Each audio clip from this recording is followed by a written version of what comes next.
In the past 24 hours, there have been nearly 36,000 newly reported cases of the coronavirus here in California, and at least 522 people have died. Meantime, the state is really trying to ramp up its COVID-19 vaccine efforts by expanding to people age 65 and older. But some say that's a bit difficult to achieve right here in the Bay Area. KTVU's Frank Malico joins us live this afternoon with more on this story. Frank, good afternoon.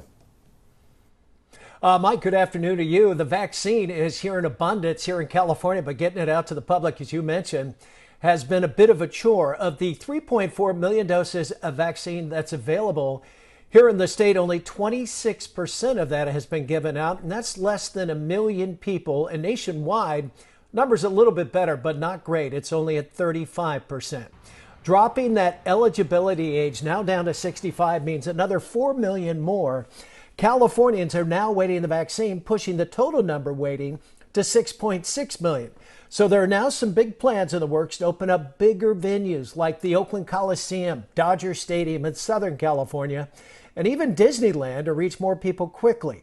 Now that's good in theory, but UCSF's infectious disease specialist, Dr. Peter Chin Hung, told me those mass vaccine sites may have some big drawbacks. Frank, I'm really worried about the traffic jam, particularly for older individuals who may not have the endurance to stand in line or jostle for positions. The second concern I have about the traffic jam is that it could potentially be a super spreader event, ironically, because people are crowding and jostling and trying to get that vaccine dose.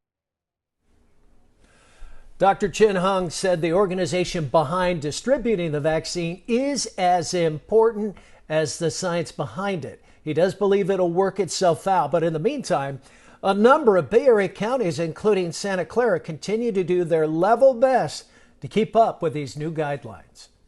Most folks have a fairly simple set of questions. When, where, and how do I get the vaccine? And they should be able to get answers to those questions quickly and easily. To date, that has not been the case. I think the governor is wise to have said, you know what, well, let's put some emphasis on simplicity and moving this along quickly rather than trying to slice and dice the population in a way that's just too hard to administer. The governor rather says Californians can sign up for a new system next week that will text or email them when they are eligible to get the vaccine, which should be a big help and hopefully stop some of the confusion out there. California, by the way, hopes to vaccinate up to 1.5 million people by the weekend. That's the latest. I'm Frank Malico, KTVU, Fox 2 News.